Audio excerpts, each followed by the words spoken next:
ಮದ್ದೂರಿನಲ್ಲಿ ಗಲಾಟೆ ವಿಚಾರವಾಗಿ ಇದೀಗ ಗೃಹ ಸಚಿವ ಅಮಿತ್ ಶಾಗೆ ಪತ್ರ ಬರೆದಿದ್ದಾರೆ. ಆ ಪತ್ರದಲ್ಲಿ ಕೆಲವೊಂದು ಉಲ್ಲೇಖ ಮಾಡಿದ್ದಾರೆ. ಅಂದರೆ ಆ ಹಳೆಯ ಮೈಸೂರು ಪ್ರಾಂತ್ಯವನ್ನು ಟಾರ್ಗೆಟ್ ಮಾಡಿದ್ದಾರೆ. ಇದರಿಂದ ಜಿಹಾದಿಗಳ ಕುಮ್ಮಕ್ಕು ಇದೆ ಅಂತ ಒಂದು ಕಡೆ ಪತ್ರದಲ್ಲಿ ಉಲ್ಲೇಖವಾಗಿದೆ. ಈ ಒಂದು ವಿಚಾರಕ್ಕೆ ತೇಜಸ್ ಗೌಡ ಹಿಂದೂಪುರ ಮುಖಂಡರು ಇದನ್ನು ಮಾತಾಡಿಸ್ತೀನಿ. ಸರ್, ಒಂದು ಕಡೆ ಕೇಂದ್ರ ಗೃಹ ಸಚಿವರಿಗೆ ಪತ್ರ ಬರೆದಿದ್ದಾರೆ. ಆ ಪತ್ರದಲ್ಲಿ ಏನಂತ ಮೆನ್ಷನ್ ಮಾಡಿದ್ದಾರೆ ಅಂತ ತಾವೊಂದು ಗಮನಿಸಿರೋದೇನು ಅಂತಂದು 2024 25 ಒಂದು ವರ್ಷದ ಅವಧಿಯಲ್ಲಿ ಹಳೆ ಮೈಸೂರು ಭಾಗದಲ್ಲಿ ನಿರಂತರವಾಗಿ ನಮ್ಮ ಹಿಂದೂಗಳ ಮೇಲೆ ಮತ್ತು ಹಿಂದೂಗಳ ಹಬ್ಬದ ಸಂದರ್ಭದಲ್ಲಿ ಟಾರ್ಗೆಟ್ ಮಾಡಿಕೊಂಡು ಕಲ್ಲು ಎಸೆಯುವಂಥ ಕೆಲಸ ಆಗಿರ್ಬೋದು, ಮತ್ತು ಹಿಂದೂಗಳ ಅಂಗಡಿ ಟಾರ್ಗೆಟ್ ಮಾಡಿ ಅಂಗಡಿಗೆ ಬೆಂಕಿ ಇಡುವಂಥ ಕೆಲಸ ಆಗಿರ್ಬೋದು, ಮತ್ತು ಹಿಂದೂ ಗಾಡಿಗಳನ್ನ ಟಾರ್ಗೆಟ್ ಮಾಡಿ ಗಾಡಿಗಳನ್ನ ಜಖಮ್ ಆಗೋ ಕೆಲಸಗಳು ನಿರಂತರ ನಡೀತಾನೆ ಇದೆ. ಈ ರಾಜ್ಯ ಸರ್ಕಾರದ ಮೇಲೆ ನಮಗೆ ಸಂಪೂರ್ಣವಾಗಿ ವಿಶ್ವಾಸ ಅಂತೂ ಖಂಡಿತ ಇಲ್ಲ.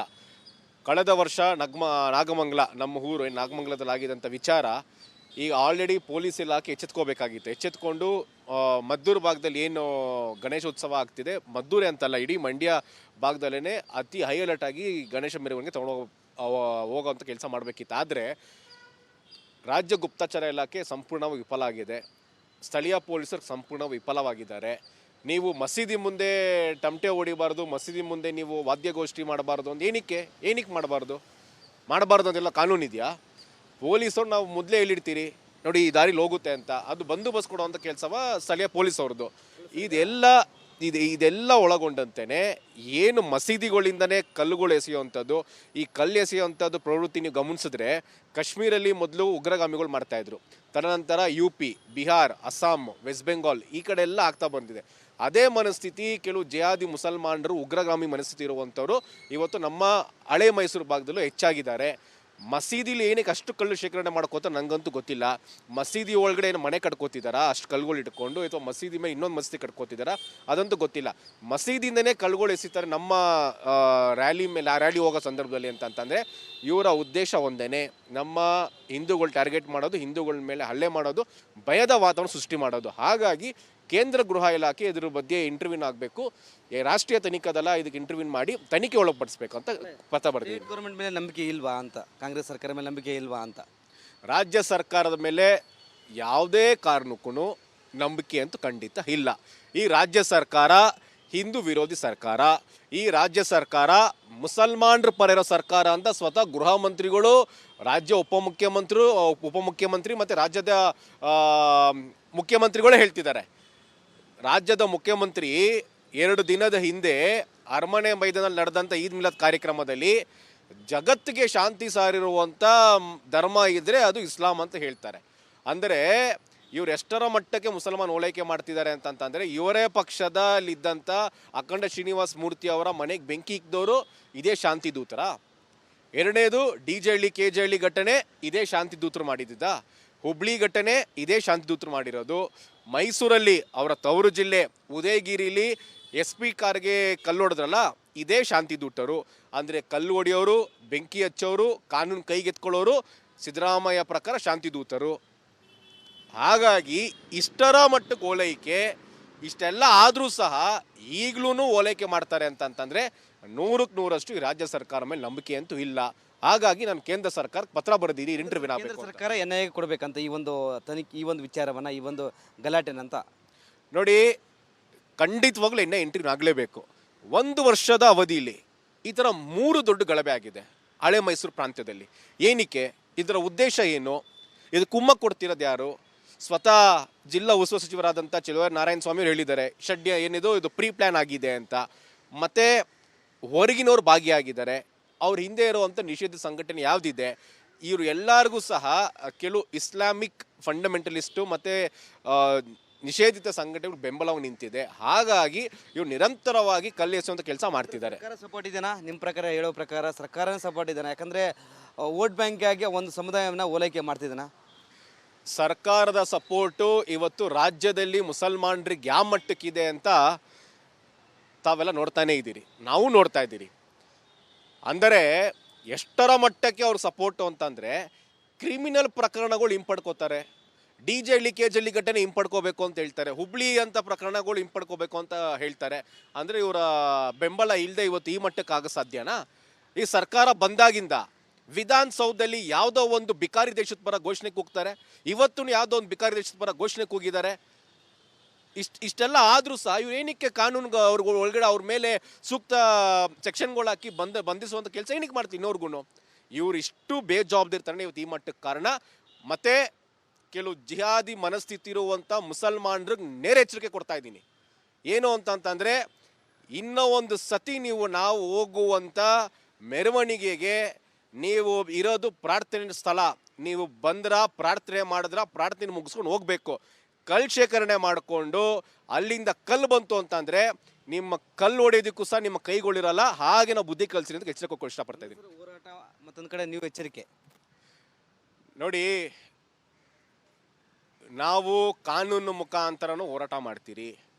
ಕೆಲವ್ರಿಗೆ ಯಾವ ಭಾಷೆಯಲ್ಲಿ ಅರ್ಥ ಆಗುತ್ತೋ ಆ ಭಾಷೆಯಲ್ಲಿ ಉತ್ತರ ಕೊಡುವಂಥ ಪರಿಸ್ಥಿತಿ ಈಗ ಸಮಯ ಬಂದಿದೆ. ಎಷ್ಟರ ಮಟ್ಟಿಗೆ ನಾವು ಸಹಿಸ್ಕೋಬೇಕು? ನಿರಂತರವಾಗಿ ಎಷ್ಟು ಜನ ಹಿಂದೂಗಳ ಮೇಲೆ ಹಲ್ಲೆ ಆಗಿದೆ. ರ್ಯಾಲಿ ಹೋಗ್ಬೇಕಾದ್ರೆ ಹಲ್ಲೆ ಮಾಡ್ತಾರೆ ಅಂತಂದರೆ, ಹೆಣ್ಮಕ್ಳ ಮೇಲೆ ಹಲ್ಲೆ ಮಾಡ್ತಾರೆ, ಕಲ್ಲು ಹೊಡಿತಾರೆ ಅಂತಂತಂದರೆ ಇದನ್ನು ನಾವು ಸಹಿಸಲ್ಲ. ಇದನ್ನು ನಾವು ನೇರ ಹೋರಾಟಕ್ಕೆ ಇಳಿತೀರಿ.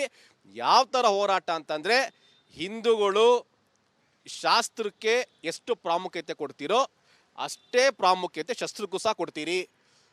ನಮಗೆ ಸಂವಿಧಾನದಲ್ಲಿ ಸೆಲ್ಫ್ ಡಿಫೆನ್ಸು, ನಮ್ಮ ಜೀವ ರಕ್ಷಣೆಗೆ ನಮ್ಗೆ ಅವಕಾಶ ಇದೆ. ಅವ್ರು ಹೊಡೆದಿದ್ದ ಮಟ್ಟಿಗೆ ನಾವು ಓಡಿಸ್ಕೋಬೇಕು ಅಂತ ಎಲ್ಲೂ ಇಲ್ಲ. ನಾವು ರಕ್ಷಣೆ ಮಾಡ್ಕೋಬೇಕಲ್ಲ. ನಾವು ರಕ್ಷಣೆ ಮಾಡೋ ಕೆಲಸ ಅದು ಹಿಂದೂಗಳು ಮಾಡಲೇಬೇಕು. ಇನ್ನು ಮುಂದೆ ಎಲ್ಲ ಹಿಂದೂಗಳು ಅವ್ರ ರಕ್ಷಣೆ ಅವ್ರು ಮಾಡ್ಕೋತಾರೆ. ಕಲ್ಲು ಹೊಡೆಯೋ ಸಂದರ್ಭದಲ್ಲಿ ಪೊಲೀಸವ್ರಿಗೆ ಕಲ್ಲು ಹೊಡಿತಾರೆ, ಡ್ಯೂಟಿ ಮಾಡೋ ಪೊಲೀಸರು ಕಲ್ಲು ಹೊಡಿತಾರೆ. ಅಂದರೆ ಇವತ್ತು ಎಲ್ಲಿದೆ ಕಾನೂನು? ಇವತ್ತು ಕಾನೂನು ನಾವು ಗೌರವ ಕೊಡ್ತಿದ್ದೀರಿ, ಕಾನೂನು ನಾವು ಪಾಲಿಸ್ತಾ ಇದ್ದೀರಿ. ಗಣೇಶ ಕುಣಿಸ್ಬೇಕು ಅಂದರೆ 108 ನಿರ್ಬಂಧನೆಗಳಾಗ್ತಾರೆ.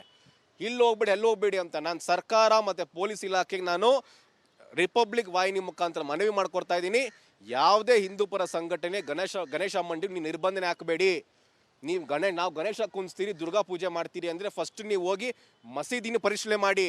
ಕಲ್ಲುಗಳು ಏನಕ್ಕೆ ಇಟ್ಕೊಂಡಿದ್ದಾರೆ, ಏನಕ್ಕೆ ಕಲ್ಲಿಟ್ಕೊಂಡಿದ್ದಾರೆ ಅಂತ. ಅದನ್ನು ಬಿಟ್ಟು ನಮ್ಮ ಸಂಘ ಸಂಸ್ಥೆಗಳು ಹಿಂದೂಗಳ ಮೇಲೆ ನೀವು ನಿಷೇಧಾಜ್ಞೆ ಮತ್ತು 108 ನಿರ್ಬಂಧನೆ ಹಾಕಿದ್ರೆ ಯಾವುದೇ ಕಾರಣಕ್ಕೂ ಹಿಂದೂಗಳು ಸುಮ್ಮನೆ ಇರಲ್ಲ. ಮುಂದೆ ದೊಡ್ಡ ಮಟ್ಟಕ್ಕೆ ಹೋರಾಟ ಮಾಡೋದು ನಿಶ್ಚಿತ.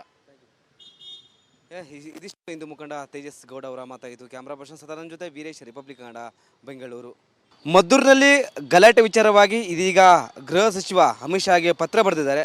ಆ ಪತ್ರದಲ್ಲಿ ಕೆಲವೊಂದು ಉಲ್ಲೇಖ ಮಾಡಿದ್ದಾರೆ. ಅಂದರೆ ಆ ಹಳೆಯ ಮೈಸೂರು ಪ್ರಾಂತ್ಯವನ್ನು ಟಾರ್ಗೆಟ್ ಮಾಡಿದ್ದಾರೆ. ಇದರಿಂದ ಜಿಹಾದಿಗಳ ಕುಮ್ಮಕ್ಕು ಇದೆ ಅಂತ ಒಂದು ಕಡೆ ಪತ್ರದಲ್ಲಿ ಉಲ್ಲೇಖವಾಗಿದೆ. ಈ ಒಂದು ವಿಚಾರಕ್ಕೆ ತೇಜಸ್ ಗೌಡ ಹಿಂದೂಪರ ಮುಖಂಡರು ಇದ್ದಾರೆ, ಮಾತಾಡಿಸ್ತೀನಿ. ಸರ್, ಒಂದು ಕಡೆ ಕೇಂದ್ರ ಗೃಹ ಸಚಿವರಿಗೆ ಪತ್ರ ಬರೆದಿದ್ದಾರೆ. ಆ ಪತ್ರದಲ್ಲಿ ಏನಂತ ಮೆನ್ಷನ್ ಮಾಡಿದ್ದಾರೆ ಅಂತ ತಾವು ಒಂದು ಗಮನಿಸಿರೋದೇನು ಅಂತಂದು 2024 25 ಒಂದು ವರ್ಷದ ಅವಧಿಯಲ್ಲಿ ಹಳೆ ಮೈಸೂರು ಭಾಗದಲ್ಲಿ ನಿರಂತರವಾಗಿ ನಮ್ಮ ಹಿಂದೂಗಳ ಮೇಲೆ ಮತ್ತು ಹಿಂದೂಗಳ ಹಬ್ಬದ ಸಂದರ್ಭದಲ್ಲಿ ಟಾರ್ಗೆಟ್ ಮಾಡಿಕೊಂಡು ಕಲ್ಲು ಎಸೆಯುವಂಥ ಕೆಲಸ ಆಗಿರ್ಬೋದು, ಮತ್ತು ಹಿಂದೂಗಳ ಅಂಗಡಿ ಟಾರ್ಗೆಟ್ ಮಾಡಿ ಅಂಗಡಿಗೆ ಬೆಂಕಿ ಇಡುವಂಥ ಕೆಲಸ ಆಗಿರ್ಬೋದು, ಮತ್ತು ಹಿಂದೂ ಗಾಡಿಗಳನ್ನ ಟಾರ್ಗೆಟ್ ಮಾಡಿ ಗಾಡಿಗಳನ್ನ ಜಖಮ್ ಆಗೋ ಕೆಲಸಗಳು ನಿರಂತರ ನಡೀತಾನೆ ಇದೆ. ಈ ರಾಜ್ಯ ಸರ್ಕಾರದ ಮೇಲೆ ನಮಗೆ ಸಂಪೂರ್ಣವಾಗಿ ವಿಶ್ವಾಸ ಅಂತ ಖಂಡಿತ ಇಲ್ಲ. ಕಳೆದ ವರ್ಷ ನಾಗಮಂಗಲ, ನಮ್ಮ ಊರು ನಾಗಮಂಗಲದಲ್ಲಿ ಆಗಿದ್ದಂಥ ವಿಚಾರ ಈಗ ಆಲ್ರೆಡಿ ಪೊಲೀಸ್ ಇಲಾಖೆ ಎಚ್ಚೆತ್ಕೋಬೇಕಾಗಿತ್ತು. ಎಚ್ಚೆತ್ಕೊಂಡು ಮದ್ದೂರು ಭಾಗದಲ್ಲಿ ಏನು ಗಣೇಶೋತ್ಸವ ಆಗ್ತಿದೆ, ಮದ್ದೂರೇ ಅಂತಲ್ಲ ಇಡೀ ಮಂಡ್ಯ ಭಾಗದಲ್ಲೇ ಅತಿ ಹೈ ಅಲರ್ಟ್ ಆಗಿ ಗಣೇಶ ಮೆರವಣಿಗೆ ಹೋಗೋವಂಥ ಕೆಲಸ ಮಾಡಬೇಕಿತ್ತು. ಆದರೆ ರಾಜ್ಯ ಗುಪ್ತಚರ ಇಲಾಖೆ ಸಂಪೂರ್ಣವಾಗಿ ವಿಫಲ ಆಗಿದೆ. ಸ್ಥಳೀಯ ಪೊಲೀಸರು ಸಂಪೂರ್ಣ ವಿಫಲವಾಗಿದ್ದಾರೆ. ನೀವು ಮಸೀದಿ ಮುಂದೆ ಟಮಟೆ ಹೊಡಿಬಾರ್ದು, ಮಸೀದಿ ಮುಂದೆ ನೀವು ವಾದ್ಯಗೋಷ್ಠಿ ಮಾಡಬಾರ್ದು ಅಂತ ಏನಕ್ಕೆ ಮಾಡಬಾರ್ದು ಅಂತೆಲ್ಲ ಕಾನೂನು ಇದೆಯಾ? ಪೊಲೀಸರು ನಾವು ಮೊದಲೇ ಹೇಳಿರ್ತೀರಿ ನೋಡಿ ಈ ದಾರಿಲಿ ಹೋಗುತ್ತೆ ಅಂತ, ಅದು ಬಂದೋಬಸ್ತ್ ಕೊಡುವಂಥ ಕೆಲಸವ ಸ್ಥಳೀಯ ಪೊಲೀಸ್ ಅವ್ರದ್ದು. ಇದೆಲ್ಲ ಒಳಗೊಂಡಂತೆಯೇ ಏನು ಮಸೀದಿಗಳಿಂದನೇ ಕಲ್ಲುಗಳು ಎಸೆಯುವಂಥದ್ದು, ಈ ಕಲ್ಲು ಎಸೆಯುವಂಥದ್ದು ಪ್ರವೃತ್ತಿ ನೀವು ಗಮನಿಸಿದ್ರೆ ಕಾಶ್ಮೀರಲ್ಲಿ ಮೊದಲು ಉಗ್ರಗಾಮಿಗಳು ಮಾಡ್ತಾಯಿದ್ರು. ತದನಂತರ UP, ಬಿಹಾರ್, ಅಸ್ಸಾಂ, ವೆಸ್ಟ್ ಬೆಂಗಾಲ್ ಈ ಕಡೆ ಎಲ್ಲ ಆಗ್ತಾ ಬಂದಿದೆ.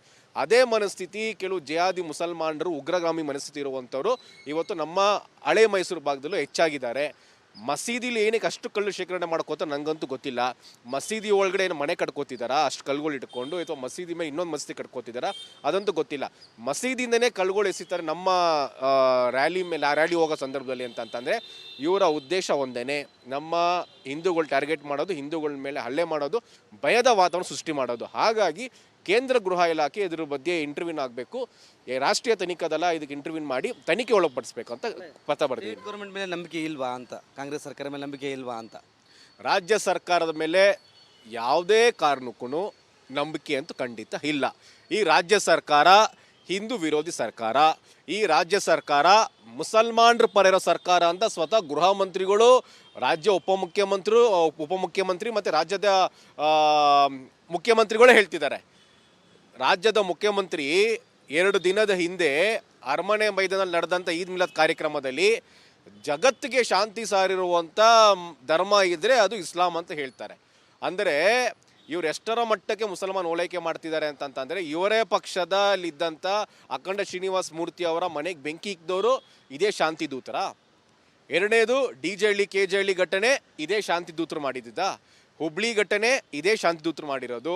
ಮೈಸೂರಲ್ಲಿ ಅವರ ತವರು ಜಿಲ್ಲೆ ಉದಯಗಿರಿಲಿ SP ಕಾರ್ಗೆ ಕಲ್ಲು ಹೊಡೆದ್ರಲ್ಲ, ಇದೇ ಶಾಂತಿ ದೂತರು. ಅಂದರೆ ಕಲ್ಲು ಹೊಡೆಯೋರು, ಬೆಂಕಿ ಹಚ್ಚೋರು, ಕಾನೂನು ಕೈಗೆತ್ಕೊಳ್ಳೋರು ಸಿದ್ದರಾಮಯ್ಯ ಪ್ರಕಾರ ಶಾಂತಿ ದೂತರು.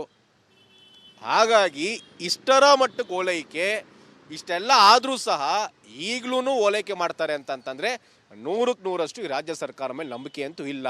ಹಾಗಾಗಿ ನಾನು ಕೇಂದ್ರ ಸರ್ಕಾರಕ್ಕೆ ಪತ್ರ ಬರೆದಿದ್ದೀನಿ, ಇಂಟರ್ವ್ಯೂನ ಕೇಂದ್ರ ಸರ್ಕಾರ NIA ಕೊಡಬೇಕಂತ ಈ ಒಂದು ತನಿಖೆ, ಈ ಒಂದು ವಿಚಾರವನ್ನು, ಈ ಒಂದು ಗಲಾಟೆನಂತ ನೋಡಿ. ಖಂಡಿತವಾಗ್ಲೂ ಇಂಟರ್ವ್ಯೂ ಆಗಲೇಬೇಕು. 1 ವರ್ಷದ ಅವಧಿಯಲ್ಲಿ ಈ ಥರ 3 ದೊಡ್ಡ ಗಲಭೆ ಆಗಿದೆ ಹಳೆ ಮೈಸೂರು ಪ್ರಾಂತ್ಯದಲ್ಲಿ. ಏನಕ್ಕೆ? ಇದರ ಉದ್ದೇಶ ಏನು? ಇದು ಕುಮ್ಮಕ್ಕು ಕೊಡ್ತಿರೋದು ಯಾರು? ಸ್ವತಃ ಜಿಲ್ಲಾ ಉಸ್ತುವಾರಿ ಸಚಿವರಾದಂಥ ಚೆಲುವರಾಯ ನಾರಾಯಣ ಸ್ವಾಮಿ ಅವರು ಹೇಳಿದ್ದಾರೆ, ಷಡ್ಯ ಏನಿದು ಇದು ಪ್ರೀ ಪ್ಲ್ಯಾನ್ ಆಗಿದೆ ಅಂತ. ಮತ್ತು ಹೊರಗಿನವ್ರು ಭಾಗಿಯಾಗಿದ್ದಾರೆ. ಅವ್ರ ಹಿಂದೆ ಇರುವಂಥ ನಿಷೇಧ ಸಂಘಟನೆ ಯಾವುದಿದೆ, ಇವರು ಎಲ್ಲರಿಗೂ ಸಹ ಕೆಲವು ಇಸ್ಲಾಮಿಕ್ ಫಂಡಮೆಂಟಲಿಸ್ಟು ಮತ್ತು ನಿಷೇಧಿತ ಸಂಘಟನೆಗಳು ಬೆಂಬಲವಾಗಿ ನಿಂತಿದೆ. ಹಾಗಾಗಿ ಇವ್ರು ನಿರಂತರವಾಗಿ ಕಲ್ಲೆಸೆಯುವಂಥ ಕೆಲಸ ಮಾಡ್ತಿದ್ದಾರೆ. ಸರ್ಕಾರ ಸಪೋರ್ಟ್ ಇದೆಯಾ? ನಿಮ್ಮ ಪ್ರಕಾರ, ಹೇಳೋ ಪ್ರಕಾರ ಸರ್ಕಾರನೇ ಸಪೋರ್ಟ್ ಇದೆಯಾ? ಯಾಕಂದರೆ ವೋಟ್ ಬ್ಯಾಂಕ್ ಆಗಿ ಒಂದು ಸಮುದಾಯವನ್ನು ಓಲೈಕೆ ಮಾಡ್ತಿದ್ದಾನ. ಸರ್ಕಾರದ ಸಪೋರ್ಟು ಇವತ್ತು ರಾಜ್ಯದಲ್ಲಿ ಮುಸಲ್ಮಾನರಿಗೆ ಯಾವ ಮಟ್ಟಕ್ಕಿದೆ ಅಂತ ತಾವೆಲ್ಲ ನೋಡ್ತಾನೇ ಇದ್ದೀರಿ, ನಾವು ನೋಡ್ತಾ ಇದ್ದೀರಿ. ಅಂದರೆ ಎಷ್ಟರ ಮಟ್ಟಕ್ಕೆ ಅವ್ರ ಸಪೋರ್ಟು ಅಂತಂದರೆ, ಕ್ರಿಮಿನಲ್ ಪ್ರಕರಣಗಳು ಹಿಂಪಡ್ಕೋತಾರೆ. DJ ಹಳ್ಳಿ KJ ಹಳ್ಳಿ ಘಟನೆ ಹಿಂಪಡ್ಕೋಬೇಕು ಅಂತ ಹೇಳ್ತಾರೆ. ಹುಬ್ಳಿ ಅಂತ ಪ್ರಕರಣಗಳು ಹಿಂಪಡ್ಕೋಬೇಕು ಅಂತ ಹೇಳ್ತಾರೆ. ಅಂದರೆ ಇವರ ಬೆಂಬಲ ಇಲ್ಲದೆ ಇವತ್ತು ಈ ಮಟ್ಟಕ್ಕೆ ಆಗ ಸಾಧ್ಯನಾ? ಈ ಸರ್ಕಾರ ಬಂದಾಗಿಂದ ವಿಧಾನಸೌಧದಲ್ಲಿ ಯಾವುದೋ ಒಂದು ಬಿಕಾರಿ ದೇಶದ ಪರ ಘೋಷಣೆ ಕೂಗ್ತಾರೆ, ಇವತ್ತು ಯಾವುದೋ ಒಂದು ಬಿಕಾರಿ ದೇಶದ ಪರ ಘೋಷಣೆ ಕೂಗಿದ್ದಾರೆ. ಇಷ್ಟೆಲ್ಲ ಆದರೂ ಸಹ ಇವ್ರು ಏನಕ್ಕೆ ಕಾನೂನು ಅವ್ರಿಗೆ ಒಳಗಡೆ ಅವ್ರ ಮೇಲೆ ಸೂಕ್ತ ಸೆಕ್ಷನ್ಗಳು ಹಾಕಿ ಬಂಧಿಸುವಂಥ ಕೆಲಸ ಏನಕ್ಕೆ ಮಾಡ್ತೀನಿ ಇನ್ನೋರ್ಗು? ಇವ್ರು ಇಷ್ಟು ಬೇಜವಾಬ್ದಾರಿತನ ಇವತ್ತು ಈ ಮಟ್ಟಕ್ಕೆ ಕಾರಣ. ಮತ್ತು ಕೆಲವು ಜಿಹಾದಿ ಮನಸ್ಥಿತಿ ಇರುವಂಥ ಮುಸಲ್ಮಾನರಿಗೆ ನೇರ ಎಚ್ಚರಿಕೆ ಕೊಡ್ತಾ ಇದ್ದೀನಿ. ಏನು ಅಂತಂತಂದರೆ, ಇನ್ನೂ ಒಂದು ಸತಿ ನಾವು ಹೋಗುವಂಥ ಮೆರವಣಿಗೆಗೆ ನೀವು ಇರೋದು ಪ್ರಾರ್ಥನೆ ಸ್ಥಳ, ನೀವು ಪ್ರಾರ್ಥನೆ ಪ್ರಾರ್ಥನೆ ಮುಗಿಸ್ಕೊಂಡು ಹೋಗಬೇಕು. ಕಲ್ಲು ಶೇಖರಣೆ ಮಾಡಿಕೊಂಡು ಅಲ್ಲಿಂದ ಕಲ್ಲು ಬಂತು ಅಂತಂದರೆ ನಿಮ್ಮ ಕಲ್ಲು ಹೊಡೆಯೋದಕ್ಕೂ ಸಹ ನಿಮ್ಮ ಕೈಗಳಿರಲ್ಲ. ಹಾಗೆ ನಾವು ಬುದ್ಧಿ ಕಲಿಸಿ ಅಂತ ಎಚ್ಚರಿಕೆ ಕೊಡೋಕೆ ಇಷ್ಟಪಡ್ತಾ ಇದ್ದೀನಿ. ಹೋರಾಟ ಮತ್ತೊಂದು ಕಡೆ ನೀವು ಎಚ್ಚರಿಕೆ ನೋಡಿ, ನಾವು ಕಾನೂನು ಮುಖಾಂತರನೂ ಹೋರಾಟ ಮಾಡ್ತೀರಿ. ಕೆಲವ್ರಿಗೆ ಯಾವ ಭಾಷೆಯಲ್ಲಿ ಅರ್ಥ ಆಗುತ್ತೋ ಆ ಭಾಷೆಯಲ್ಲಿ ಉತ್ತರ ಕೊಡುವಂಥ ಪರಿಸ್ಥಿತಿ ಈಗ ಸಮಯ ಬಂದಿದೆ. ಎಷ್ಟರ ಮಟ್ಟಿಗೆ ನಾವು ಸಹಿಸ್ಕೋಬೇಕು? ನಿರಂತರವಾಗಿ ಎಷ್ಟು ಜನ ಹಿಂದೂಗಳ ಮೇಲೆ ಹಲ್ಲೆ ಆಗಿದೆ.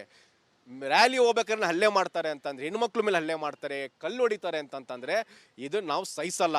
ಇದನ್ನು ನಾವು ನೇರ ಹೋರಾಟಕ್ಕೆ ಇಳಿತೀರಿ. ಯಾವ ಥರ ಹೋರಾಟ ಅಂತಂದರೆ, ಹಿಂದೂಗಳು ಶಾಸ್ತ್ರಕ್ಕೆ ಎಷ್ಟು ಪ್ರಾಮುಖ್ಯತೆ ಕೊಡ್ತೀರೋ ಅಷ್ಟೇ ಪ್ರಾಮುಖ್ಯತೆ ಶಸ್ತ್ರಕ್ಕೂ ಸಹ ಕೊಡ್ತೀರಿ. ನಮಗೆ ಸಂವಿಧಾನದಲ್ಲಿ ಸೆಲ್ಫ್ ಡಿಫೆನ್ಸು, ನಮ್ಮ ಜೀವ ರಕ್ಷಣೆಗೆ ನಮ್ಗೆ ಅವಕಾಶ ಇದೆ. ಅವರು ಹೊಡೆದಿದ್ದ ಮಟ್ಟಿಗೆ ನಾವು ಓಡಿಸ್ಕೋಬೇಕು ಅಂತ ಎಲ್ಲೂ ಇಲ್ಲ. ನಾವು ರಕ್ಷಣೆ ಮಾಡ್ಕೋಬೇಕಲ್ಲ, ನಾವು ರಕ್ಷಣೆ ಮಾಡೋ ಕೆಲಸ ಅದು ಹಿಂದೂಗಳು ಮಾಡಲೇಬೇಕು. ಇನ್ನು ಮುಂದೆ ಎಲ್ಲ ಹಿಂದೂಗಳು ಅವ್ರ ರಕ್ಷಣೆ ಅವ್ರು ಮಾಡ್ಕೋತಾರೆ. ಕಲ್ಲು ಹೊಡೆಯೋ ಸಂದರ್ಭದಲ್ಲಿ ಪೊಲೀಸವ್ರಿಗೆ ಕಲ್ಲು ಹೊಡಿತಾರೆ, ಡ್ಯೂಟಿ ಮಾಡೋ ಪೊಲೀಸರು ಕಲ್ಲು ಹೊಡಿತಾರೆ. ಅಂದರೆ ಇವತ್ತು ಎಲ್ಲಿದೆ ಕಾನೂನು? ಇವತ್ತು ಕಾನೂನು ನಾವು ಗೌರವ ಕೊಡ್ತಿದ್ದೀರಿ, ಕಾನೂನು ನಾವು ಪಾಲಿಸ್ತಾ ಇದ್ದೀರಿ. ಗಣೇಶ ಕುಣಿಸ್ಬೇಕು ಅಂದರೆ 108 ನಿರ್ಬಂಧನೆಗಳಾಗ್ತಾರೆ. ಇಲ್ಲಿ ಹೋಗ್ಬೇಡಿ ಅಲ್ಲಿ ಹೋಗ್ಬೇಡಿ ಅಂತ ನಾನು ಸರ್ಕಾರ ಮತ್ತು ಪೊಲೀಸ್ ಇಲಾಖೆಗೆ ನಾನು ರಿಪಬ್ಲಿಕ್ ವಾಹಿನಿ ಮುಖಾಂತರ ಮನವಿ ಮಾಡ್ಕೊಡ್ತಾ ಇದ್ದೀನಿ. ಯಾವುದೇ ಹಿಂದೂ ಪರ ಸಂಘಟನೆ ಗಣೇಶ ಮಂಡಿಗೆ ನೀವು ನಿರ್ಬಂಧನೆ ಹಾಕಬೇಡಿ. ನಾವು ಗಣೇಶ ಕುಣಿಸ್ತೀರಿ, ದುರ್ಗಾ ಪೂಜೆ ಮಾಡ್ತೀರಿ ಅಂದರೆ ಫಸ್ಟ್ ನೀವು ಹೋಗಿ ಮಸೀದಿನ ಪರಿಶೀಲನೆ ಮಾಡಿ, ಕಲ್ಲುಗಳು ಏನಕ್ಕೆ ಇಟ್ಕೊಂಡಿದ್ದಾರೆ, ಏನಕ್ಕೆ ಕಲ್ಲಿಟ್ಕೊಂಡಿದ್ದಾರೆ ಅಂತ. ಅದನ್ನು ಬಿಟ್ಟು ನಮ್ಮ ಸಂಘ ಸಂಸ್ಥೆಗಳು ಹಿಂದೂಗಳ ಮೇಲೆ ನೀವು ನಿಷೇಧಾಜ್ಞೆ ಮತ್ತು 108 ನಿರ್ಬಂಧನೆ ಹಾಕಿದ್ರೆ ಯಾವುದೇ ಕಾರಣಕ್ಕೂ ಹಿಂದೂಗಳು ಸುಮ್ಮನೆ ಇರಲ್ಲ. ಮುಂದೆ ದೊಡ್ಡ ಮಟ್ಟಕ್ಕೆ ಹೋರಾಟ ಮಾಡೋದು ನಿಶ್ಚಿತ. ಇದಿಷ್ಟು ಹಿಂದೂ ಮುಖಂಡ ತೇಜಸ್ ಗೌಡ ಅವರ ಮಾತಾಗಿತ್ತು. ಕ್ಯಾಮ್ರಾ ಪರ್ಸನ್ ಸದಾನಂದ ಜೊತೆ ವೀರೇಶ್, ರಿಪಬ್ಲಿಕ್ ಕನ್ನಡ, ಬೆಂಗಳೂರು.